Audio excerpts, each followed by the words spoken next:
قبر تک سارا زور لاتا ہے بندے گمراہ کرنے دا، بندے کو پھسلانے دا، بندے کو جہنم دے راہ لانے دا۔ شیطان قبر تک، قبر میں سوال و جواب جڑے ہوندے اوتھوں تک بھی جا کے زور لاتا ہے۔ شیطان سارا زور لاتا ہے۔ تو پھر اجے 1400 سال پہلے کس ایمان تے مرنا ہے، کس مطلب ایمان تے نہیں مرنا؟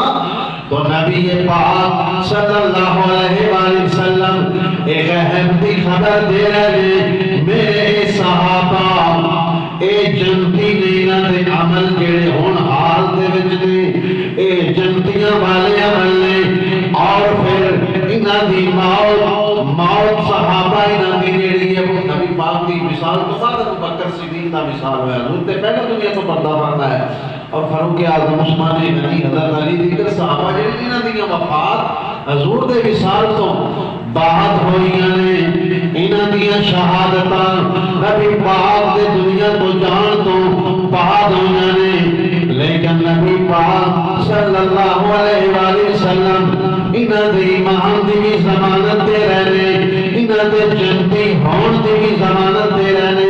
اے جنت اجے قیامت آوے دی پھر اودا حساب و کتاب ہوئے گا۔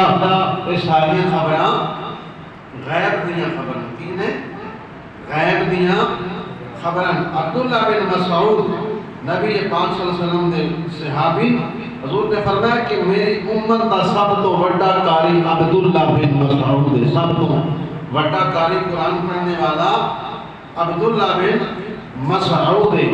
حضرت عبداللہ بن مسعود راوی نے فرماتے ہیں کہ حضور نے ارشاد فرمایا کہ نبی پاک صلی اللہ علیہ وسلم بیٹھے ہیں، آپ نے فرمایا ابھی ایک شخص آئے گا، ایک بندہ آئے گا جو جنتی ہوگا، جو ابھی بندہ تھوڑی دیر بعد اس مجمع میں آئے گا، حضور فرما رہے ہیں کہ وہ جنتی ہوگا، وہ جنت میں جانے والا ہوگا۔ ابھی جنت تو بڑی دور ہے۔ اللہ کے نبی حضرت محمد صلی اللہ علیہ وآلہ وسلم آپ نے ابھی یعنی اعلان فرمایا، کچھ دیر بعد ابو بکر صدیق آ گئے، ابو بکر صدیق آ گئے، میرے نبی نے فرمایا یہی وہ شخص جنتی ہے۔ تو یہ بھی غیب کی خبر ہے۔ تو کیا جنت اور دوزخ کے فیصلے کرنا آسان ہے؟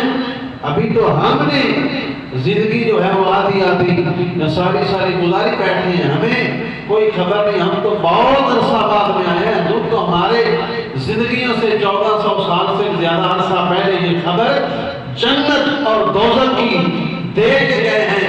تو اس وقت کا حال جو ہے ان کا خاتمہ ایمان پر ہوگا، ان کے ایمان سلامت ہوں گے۔ تو یہ ساری خبریں اللہ کے نبی غیب کی دے رہے ہیں، جو غیب کی خبر جو غیب رب نے عطا فرمایا۔ آگے حدیث سنی ہوئی ہے۔